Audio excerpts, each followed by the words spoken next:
오늘은 너무나도 유명한 소설 한 편을 소개하며 말씀을 시작하고자 합니다.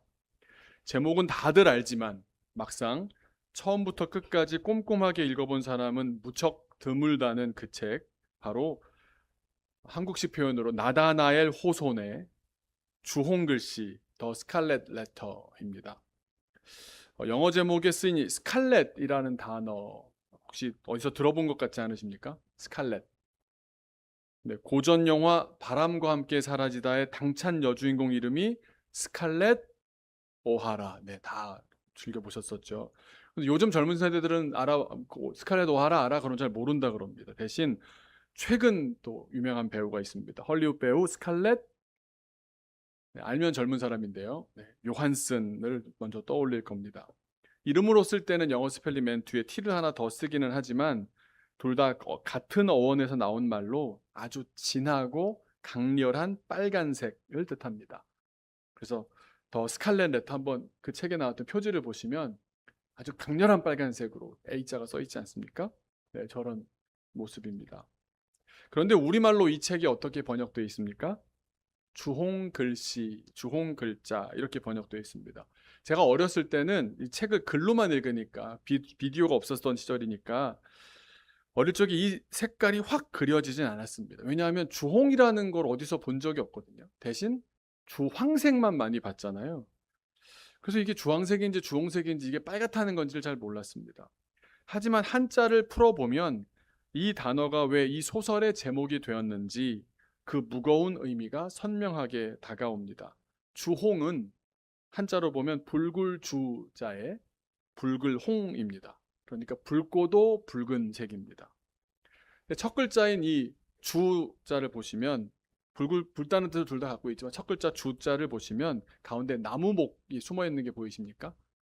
네, 요즘 젊은 사람들은 또 한자를 모릅니다. 네, 다음 페이지 한번 보여주시면, 네, 어떤 거냐면 나무의 중심, 즉 속 깊은 곳에서부터 우러나오는 본질적인 붉은색을 주자를 써서 붉은색을 표현하고요.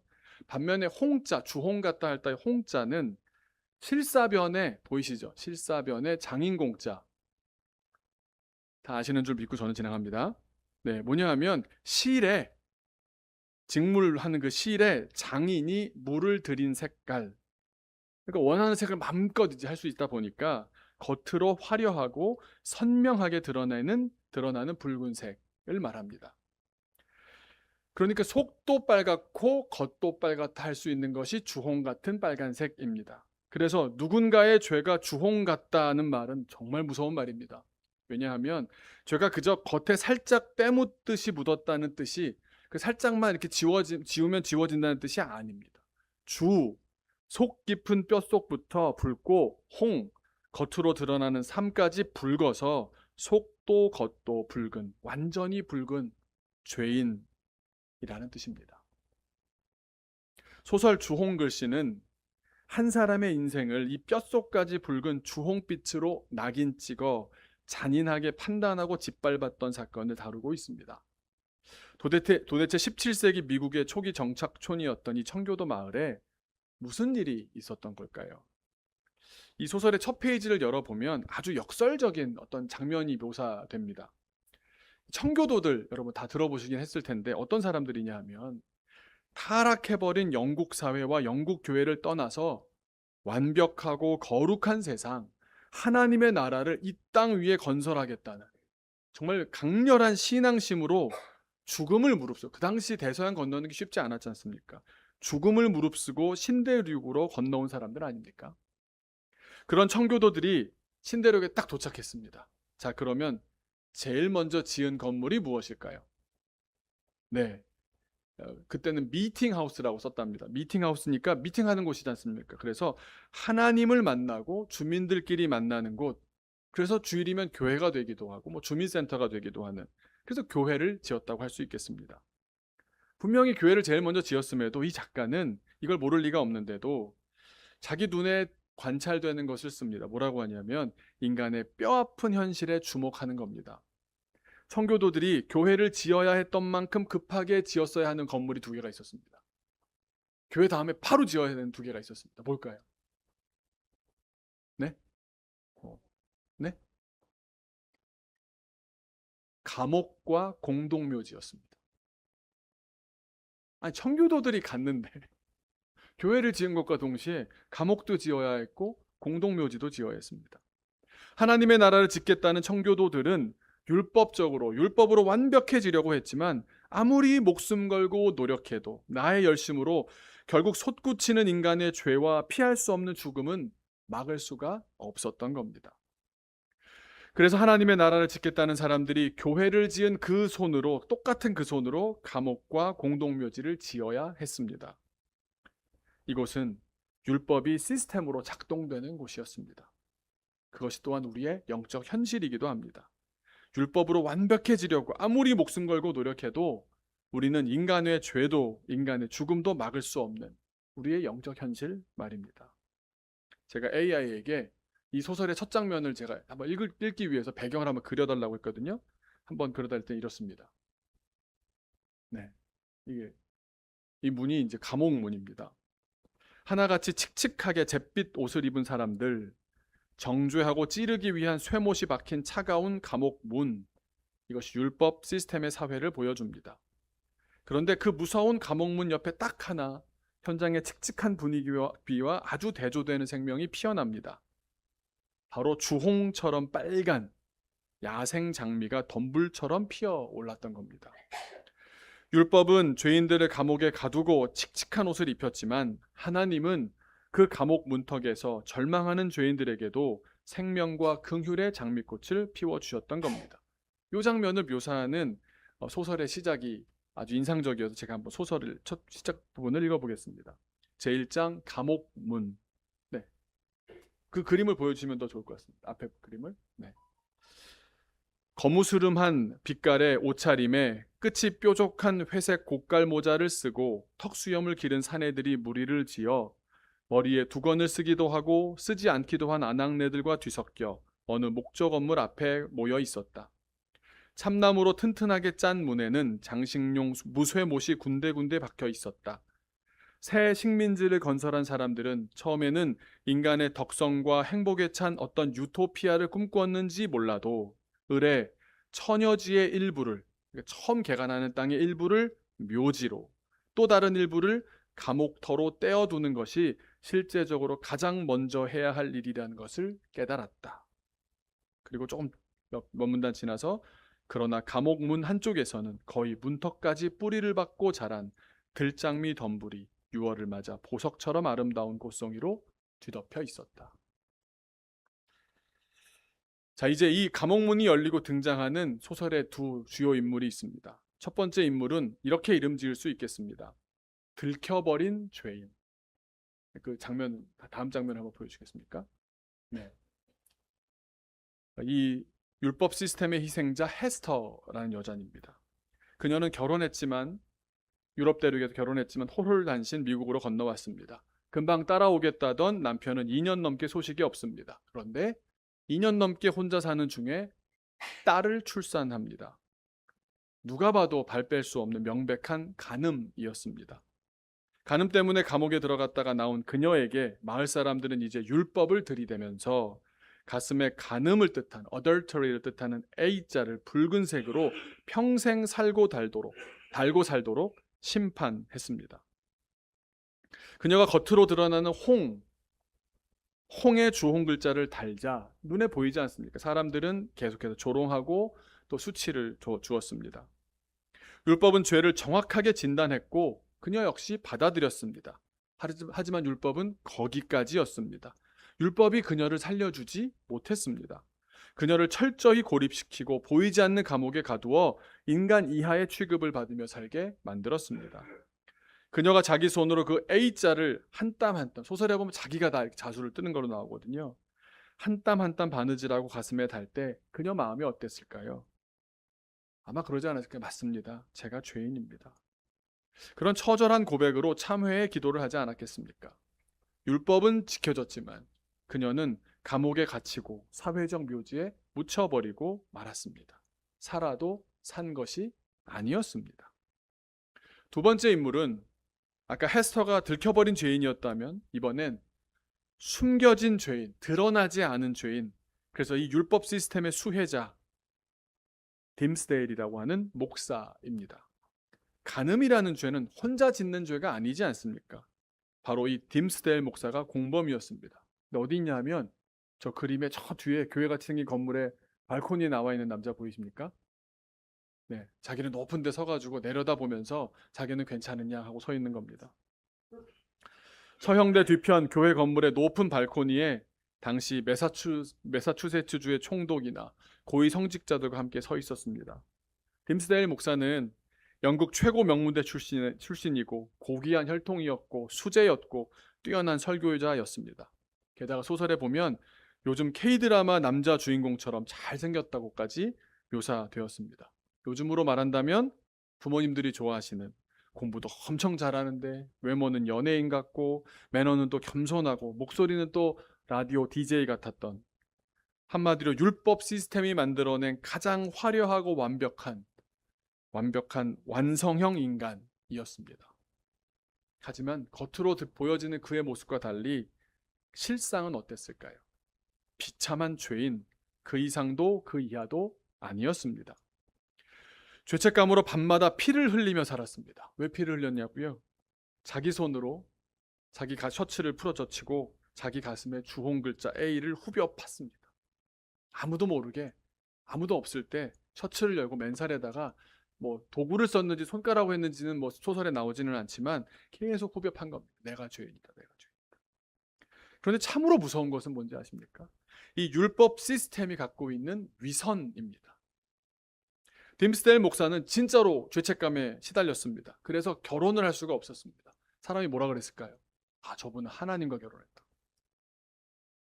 또 자기가 그렇게 괴로워했기 때문에 잠을 이루지 못했기 때문에 얼굴은 창백해지고 수척해져 갔는데, 그걸 보고 또 사람들은 뭐라고 했을까요?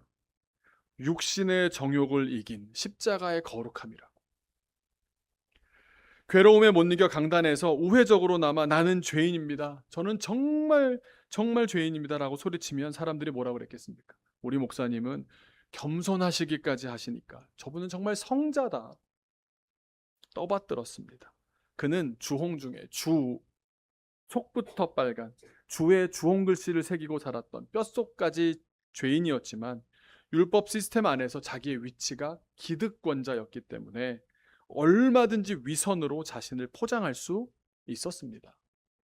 그런데 영혼이 죽어가자 어떻게 됐겠습니까? 육신도 차츰 병들어갔습니다.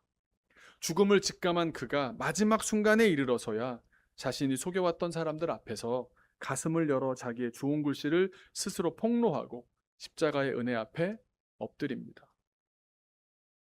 하나님이 이렇게 안 좋게 작동하는 율법을 왜 주셨을까? 먼저 한번 정리하고 지나가려고 합니다. 율법으로 사람을 가두고 차별하고 죽여버리라고, 위선자를 만들려고 그렇게 주셨겠습니까? 아닙니다. 사도 바울은 율법의 진짜 목적을 두 가지로 정의합니다. 먼저 로마서 3장 20절 말씀입니다. 한번 같이 읽겠습니다. 시작. 그러므로 율법의 행위로 그의 앞에 의롭다 하심을 얻을 육체가 없나니 율법으로는 죄를 깨달음이니라. 이것이 죄구나라는 걸 율법이 알려주시는 겁니다. 갈라디아서 3장 24절입니다. 같이 읽겠습니다.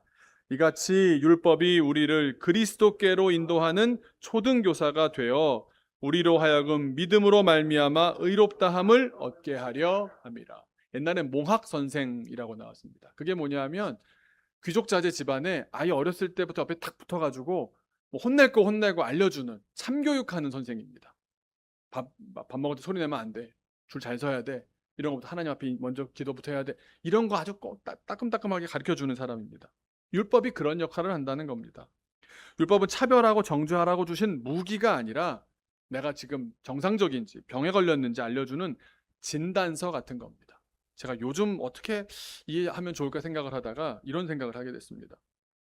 제가 해외에 있는 선교사님들이 한국에 들어오기 전에 저한테 연락을 많이 합니다. 저랑 연결된 분들이 수십 명 계시는데 연락을 하면 항상 선교사님들 친하고 속마음도 다 열어놓고 있으니까 아주 민원을 저한테 얘기합니다. 제일 큰 민원이 뭘까요? 선교사님들의 양대 민원. 건강과 자식 혹은 부모님, 가족이죠. 제가 부모님을 어떻게 해드릴 수는 없지 않습니까? 근데 건강 때문에 연락을 해오면 우리 어디가 아파? 이 질문을 하면 큰일이 납니다. 머리끝부터 발끝까지 아프거든요. 뭐 튼튼했던 사람도 몇 년 지나면 다 전화해가지고 뭐가 뭐 풍토병인 것 같고 뭐가 안 맞고 뭐가 힘들고 어디 나는 또 괜찮은데 우리 와이프가 어떻고 뭐 막 얘기를 합니다. 그 제가 고민하다가 생각한 방법이 뭐냐면 제가 선교사님들을 데리고 아는 장로님 중에 영상의학과라는 과가 있습니다. 그 전에 옛날에 뭐라고 그랬는지 아십니까? 진단방사선과라고 했습니다. 그 사진을 찍는 겁니다. 이 사람이 어디가 아픈지. 또 사진도 요즘 여러 가지가 있습니까? MRI가 있고 뭐 CT가 있고 뭐가 있고 뭐가 있고 한 군데서 다 할 수 있으니까 제가 장로님께 부탁을 드립니다. 장로님 선교사님들이시니까 좀 과잉 진료를 좀 부탁드립니다. 몇 년 만에 오시기도 하고 이러니까 좀 과잉 진료를 좀 부탁드립니다. 그때 장로님이 본인 돈 털어가시면서 이렇게 해주시는 겁니다. 그러고 나면 어떻게 되겠습니까? 결과가 딱 나오는데 진단이 되는 거죠. 이분은 어디가 어떻고 어디가 저쩌고. 또 본인이 먼저 말한 부분이 제가 어깨가 어떻습니다. 뭐 허리가 어떻습니다. 유방암은 뭐 한 지가 오래됐습니다. 다시 한번 검사할 때가 됐습니다. 그거 먼저 말하면 맞춰서 하는 거죠. 그런데 영상의학과에서 약을 처방합니까? 치료를 합니까? 안 합니다. 그럼 다음 단계가 필요하다는 거다. 진단만 받는 겁니다. 율법은 진단해 주는 겁니다. 근데 그 병원 갔다 왔다고 가만히 있으면서 나는 치료받았네. 이거 말이 됩니까? 안 됩니까? 안 되는 겁니다. 그래서 그 장로님께서는 만나서 그럼 어느 과를 가십시오. 무슨 과로 가십시오. 어디 가서 이렇게 한번 상의를 해보십시오. 요 사진을 가지고 가십시오. 이렇게 안내를 해주시는 겁니다. 그게 율법이 하는 역할입니다. 율법이 치료 안 했다고 해서 잘못이 아니라 율법이 원래 그런 겁니다. 그러라고 하나님이 주신 겁니다. 그걸 선용해야 되는 것이지 우리가 그거대로 그 율법 이후에 우린 그럼 어떻게 해야 되겠습니까?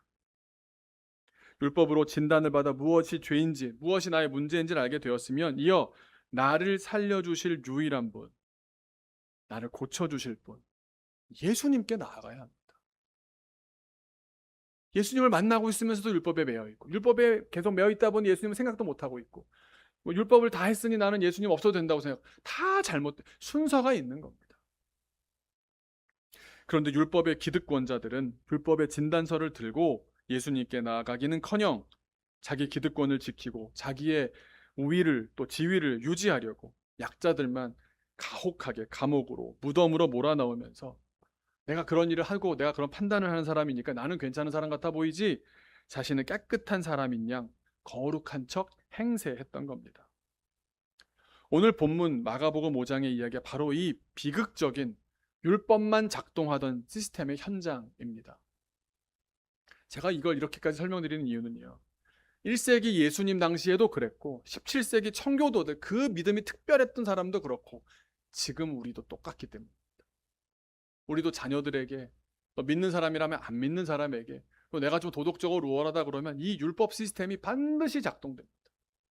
사람이 참 묘합니다. 이게 본성인가 봅니다. 1세기 이스라엘이라는 율법 사회에서 일어난 일이 소설 주홍글씨의 이야기와 평행이론처럼 딱 맞아 있습니다. 오늘 본문을 읽으셨을 때 두 사람이 나오지 않습니까? 근데 이 두 사람이 이 소설 속의 주인공인 헤스터와 딤세일과 거의 똑같다고 저는 보여졌습니다. 먼저 혈루증 앓던 여인을 보십시오. 헤스터가 주홍글씨를 달고 7년 동안 고통받았습니다. 그런데 이 여인은 몇 년이요? 12년 동안 고통받았습니다. 자기가 무슨 잘못을 했기 때문에 뒤따른 결과도 아닙니다. 내가 책임질 일도 아닌데 어느 날 그런 병이 생겼습니다. 하지만 피는 부정하다라고 하는 그걸 알려준, 피는 정한 게 아니고 부정한 거야 라고 알려준 그 차가운 율법 시스템은 이 가련한 여인을 정결하지 않다며 부정한 자라고 낙인 찍어버렸습니다. 그러나 율법은 그녀를 죄인으로 규정하고 정죄했을 뿐 그녀를 다시 살게 해주지는 못했습니다. 그녀를 철저히 사회에서 격리하고 보이지 않는 감옥에 가두어 버렸습니다. 오늘 본문 26절을 보면 지난 12년간 그녀의 삶이 어땠는지 한 절에서 이렇게 표현해 줍니다. 많은 의사에게 많은 괴로움을 받았답니다. 의사 다 찾아다닌 겁니다. 근데 고쳐지지는 않고 이 방법 저 방법 저 처방 다 해봤는데 괴롭기만 했던 겁니다. 그런데다가 가진 것도 다 허비하였다고. 그런데 아무 효험도 없었고 도리어 더 위중해져 가기만 했다는 겁니다. 남은 것은 만신창이가 된 몸과 마음뿐이었습니다. 사람들과의 관계도 다 끊어지고 돈도 다 떨어지고 말았습니다. 그러니 살아도 사는 것이 아니었고 소망의 불씨는 차츰차츰 꺼져가서 그녀가 오늘 밤 스스로 생을 포기한다 해도 누구도 돌아보지 않는 그저 고독사의 한 현장이 될 뿐이었습니다. 드라마 더 초전 아까 먼저 보시면 이 여인의 삶이 얼마나 처참했는지 생생하게 그려집니다. 짐승만도 못한 하찮은 인생으로 전락해버려 인적 없는 외딴 곳에서 정말 거지처럼 쓰레기처럼 웅크린 채 살고 있었습니다. 주홍글 씨의 헤스터도 마찬가지 아니었습니까? 가슴에 붉은 A자를 달고 숲속 변두리 오두막에 갇힌 채 사람들의 조롱과 멸시를 홀로 견뎌야 했던 7년의 세월. 여러분, 우리가 율법적이 될 수 있습니다. 하지만 잘 알아야 되는 건 이게 칼과 같습니다. 사람을 이렇게 만들 수 있습니다. 내가 율법적으로 도덕적으로 우월해서 누군가를 정죄하고 판단할 일이 있을 수 있습니다. 사랑하기 때문에 그래야 하기도 합니다. 그런데 그것을 감정을 누르지 못한 채 깊이 생각하지 못한 채 또 거친 언사를 담아서 한다 보면 누군가를 7년 동안, 누군가를 12년 동안 잔인하게 내버려 두게 된다는 겁니다. 율법은 오늘 본문이나 소설에서나 한치의 오차도 없이 완벽하게 지켜진 상황입니다. 율법이 지켜졌다니까요. 그런데 정작 그 안에서 인간은 감옥에 갇혀버렸고 무덤을 향해서 서서히 달려가고 있었던 겁니다. 반대로 이 시스템의 주관자, 율법의 꼭대기에 있던 회당장 야이로는 달랐겠습니까? 1세기 당시의 회당은 유대인들의 시나고그라 그러잖아요. 저도 해외 어딜 가도 시나고그가 다 있습니다. 교회라는 말입니다. 한마디로. 유대교회 교회 같은 곳인데 단순히 교회만이 아닌 것은 삶과 신앙, 재판도 이루어지는 아주 절대적인 유대인들의 중심지였습니다. 유대인이라면 회당을 떠나서는 살 수가 없는 겁니다. 그러니 이 회당장은 얼마나 큰 사람이겠습니까?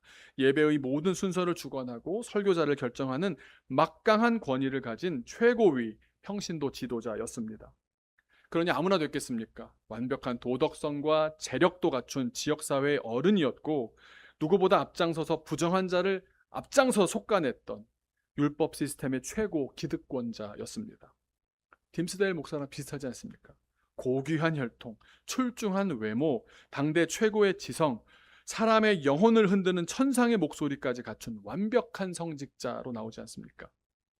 17세기 청교도 사회라는 거대한 율법 시스템의 맨 꼭대기에서 사람들을 치리하고 통제하던 율법의 집행자였습니다. 두 사람 모두 야이로나 딤스데일 목사나 율법의 수호자요 주관자였습니다. 율법으로 세상을 주무르던 사람이었습니다. 그런데 이 완고한 시스템의 주관자들이 자신들의 힘으로는 절대 넘어설 수 없는 거대한 절망의 벽에 부딪히고 맙니다. 무엇입니까? 율법 아무리 잘 지킨다고 해도 해결되지 않는 게 있습니다. 뭡니까? 죽음입니다. 회당장 야이로를 보십시오. 평생을 바쳐 율법을 수호하고 거룩한 회당을 지켰지만 자기 집 안방에서 숨이 멎어가는 외동딸 앞에서는 그 대단한 직분도 완벽했던 율법의 스펙도 아무짝에도 쓸모가 없었습니다. 철저히 무력했습니다. 딤스데일 목사 역시 그랬습니다. 강단 위에서는 사람들의 영혼을 들었다 놨다 했지만 정작 자기 가슴 속에서 죄책감으로 자기 영혼이 죽어가고 있었고 여기에 본인도 느꼈습니다. 다가오고 있는 육체의 죽음, 육신의 죽음 앞에서는 내가 스스로를 구원할 수 없는 비참한 파산자일 뿐이었습니다. 두 사람 모두 율법주의 세상을 호령했던 율법의 수호자들이었지만 죽음 앞에서 자기 딸 하나, 자기 영혼 하나 살려내지 못한다는 철저한 무능을 뼈저리게 깨달은 겁니다. 그렇게 절망의 벼랑 끝에 서고 나서야 두 손 두 발 다 들고 예수님께로 나갑니다. 아, 내가 쥐고 있던 이 율법으로는 생명을 얻을 수 없구나. 오직 십자가의 은혜, 예수님의 자비, 이게 아니면 나는 구원받을 수 없는 진짜 주홍빛의 죄인이구나. 그렇습니다. 결국 율법 시스템의 꼭대기에 있는 사람이든 맨 밑바닥에 있는 사람이든 예수 그리스도의 은혜가 없이는 모두가 똑같이 감옥에 갇혀 공동묘지로 끌려가고 있는, 죽음을 향해 달려가고 있는 절망적인 잠정적 시체일 뿐입니다. 그런데 오늘 본문의 두 사람이 어떻게 구원받습니까? 예수님을 찾았습니다. 예수님을 옷자락이라도 붙잡았습니다. 죽어가는 내 자녀에게로 어떻게든 예수님을 모셔와 예수님과 만날 수 있도록 주선했습니다. 그러자 나았고 그러자 살아났습니다. 결국 소설을 보시면 딤스데일 목사도 마지막에 하나님께 나아갑니다. 당시 사회에서 이게 뭐 개척 초기였고 뭐 정치적인 행사가 이제 하나하나 만들어져가는 그런 그 미국이었으니까 당시 제일 큰 행사가 선거였었답니다. 선거일을 기념하는 예배가 있었는데 가장 그 당시 큰 행사가 있는데 선거일 기념 예배 설교를 했는데 그만 인생 최고의 설교를 한 겁니다. 사람들이 저 목사님은 천사 같다. 하늘에서 내려오신 분의 목소리 같다. 은혜가 넘친다. 너무너무 우리 마을에 너무너무 저런 목사님을 모시고 있으니까 너무너무 행복하다. 설교를 마치고 나서 사람들과 함께 이제 그 마을을 한번 이렇게 걷는 행진을 하는 그런 행사가 있었나 봅니다. 그런데 다 같이 이렇게 행사하면서 행진하면서 은혜를 받아가 참 누리고 있는데 갑자기 방향을 틀어서 이 딤스데일 목사가 처형대로 올라갑니다. 7년 전에 헤스터가 모욕당했던 바로 그 처형대로 자진해서 올라갑니다. 그리고 헤스터와 딸을 부릅니다. 수많은 군중 앞에서 자신의 겉옷을 찢습니다. 한번 그 사진도 한번 보여주시겠습니까? 그리고 자기 가슴에 새겨진 붉은 주홍 글씨를 만천하에 드러내며 이렇게 외칩니다. 여기 세상에서 가장 끔찍한 죄인인 저를 보십시오. 하나님은 여러분에게 헤스터의 주홍 글씨를 다시 보라고 명하십니다. 그 글씨가 아무리 끔찍하고 무서운 것이라 할지라도 그것은 제가 제 가슴 속에 품고 살아온 주홍 글씨의 그림자에 불과합니다. 그리고 제 가슴의 이 붉은 낙인조차도 제 가장 깊은 심장을 불태워버린 진짜 죄악의 껍데기에 지나지 않습니다. 자기가 진범이라고, 나는 뼛속까지 죄인인 진짜 죄인이라고, 이 죄 때문에 나는 날마다 가슴을 후벼파며 이렇게 괴로워했노라고 그렇게 고백합니다. 그리고는 그만 쓰러져 버립니다. 죽어가는 그때 헤스터가 찾아옵니다. 그리고 그녀가 이렇게 묻습니다. 우리가 저 세상에서 영원히 다시 만날 수 있을까요? 하늘나라에서 만날 수 있냐 물어봅니다. 그러자 목사가 대답합니다. 대사를 보여주시겠습니까? 우리가 하나님의 율법을 어겼을 때, 우리가 서로의 영혼에 대한 경외심을 짓밟았을 때, 그러니까 우리가 죄를 지었을 때, 우리가 죄를 지었는데도 우리가 내세에서 다음 세상에서 순결하게 다시 만날 수 있으리라 기대하는 것은 헛된 일인지도 모릅니다. 오직 하나님만이 아십니다. 그리고 그분은 merciful, 자비로우십니다. 이게 딤스데일 목사의 인생 결론 아니겠습니까? 이 소설의 결론 아니겠습니까? 은혜와 자비에 주님께 의지하는 길 말고 다른 길은 없다. 이 말 아닙니까? 율법에 매여 있던 내가 은혜의 주님 앞으로 나아가 이제사 자유를 누리게 되노라 말하는 것 아닙니까? 죽기 전 그의 마지막 말이 이러합니다. Praised be his name. His will be done. Farewell. 그분의 이름이 찬양받으시기를, 그분의 뜻이 이루어지기를. 안녕히 계십시오. 자신의 겉옷을 찢고 가슴속 깊이 숨겨둔 죄의 낙인을 스스로 폭로했을 때 그를 올가매던 위선의 감옥문을 부수고 뛰쳐나올 수가 있었던 겁니다. 그는 죽어가면서 깨달았습니다. 인간의 의지나 정결하려는 노력, 그 고상한 청교도주의라는 그런 종교적인 껍데기로는 결코 생명을 얻을 수 없다는 사실을 말입니다. 평생 동안 받아왔던 사람들의 시선과 칭송을 뒤로하고 가장 낮은 곳, 정죄와 수치의 자리였던 처형대 위에서야 비로소 진짜 자유를 얻었습니다. 그리고 그가 마지막 순간 붙잡은 오직 한 가지는 하나님은 자비로우십니다. 하나님은 은혜로우십니다. 내가 의지할 것은 그것밖에 없습니다. 주님의 은혜와 뜻에 의지하는 것 외에 우리 인간이 할 수 있는 일은 아무것도 없다는 고백입니다. 율법은 결코 우리를 구원하지 못합니다. 오직 하나님의 자비만이, 예수 그리스도의 은혜만이 우리를 살리는 줄로 믿습니다. 사랑하는 교우 여러분, 지금 어디에 서 계십니까? 우리는 자꾸만 자기도 모르게 율법의 세계관을 돌립니다. 이상하게 우리는 완벽주의를 작동시킵니다.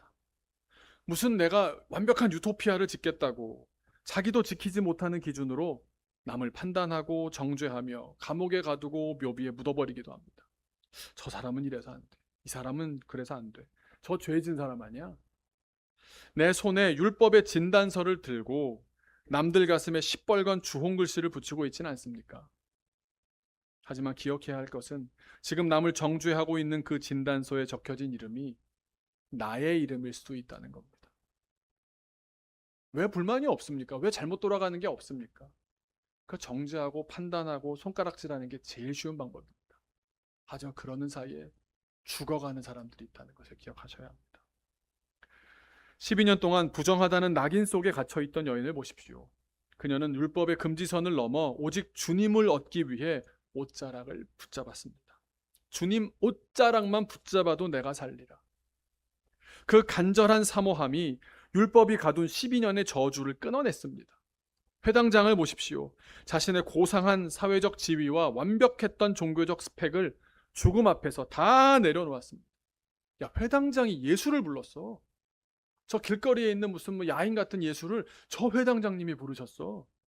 하지만 그 체면이 중요한 게 아니지 않습니까? 체면을 버리고 예수님 발 앞에 엎드려 간청했습니다. 주님, 오셔서 내 딸에게 손을 얹어 주십시오. 그러면 살겠습니다. 이 간절함이 무덤으로 묻힐 상황의 딸을 살려낸 것 아닙니까? 우린 주홍빛 죄인들입니다. 율법으로는 죄에서 자유를 얻을 수 없습니다. 남을 조금 더 나보다 못한 사람한테 막 욕한 것으로 내가 우월감을 잠깐 느낄 수 있을지 몰라도 같이 갇히는 겁니다. 우리는 모두 하나님의 자비 없이는 한순간도 살 수 없는 들켜버린 죄인이거나 잘 숨겨진 죄인일 뿐입니다. 그런 우리를 위해 주님은 십자가에서 더 붉은 보혈을 흘려 주셨습니다. 그 피가 우리의 주홍 같은 죄도 눈과 같이 희게 씻어질 줄로 믿습니다. 더 이상 사람 의지하지 말고 오직 은혜로우시며 자비로우신 예수님께 나아갑시다. 야이로처럼 겸손히 엎드려 주님을 내 삶의 문제 한복판으로 모셔옵시다. 그 가련한 여인처럼 무리를 뚫고서라도 주님의 옷자락을 간절히 사모하며 붙잡읍시다. 그때 주님께서 우리에게 말씀하실 겁니다. 딸아, 아들아, 내 믿음이 너를 구원하였으니 평안히 가거라. 달리다굼, 내가 네게 말하노니 일어나라. 율법의 감옥을 넘어 은혜의 장미꽃을 피우시는 예수 그리스도의 자비가 오늘 이 시간 간절히 사모하는 여러분 모두에게 임하시기를 주님의 이름으로 축원합니다. 우리 같이 기도하겠습니다. 우리 기도하실 때 오늘 말씀을 생각해 보시면서 내가 너무 율법적이진 않았습니까? 나 때문에 상처받은 사람은 없습니까? 돌아보면 나는 은혜로 여기까지 왔는데 나는 받은 은혜를 나누며 살고 있습니까?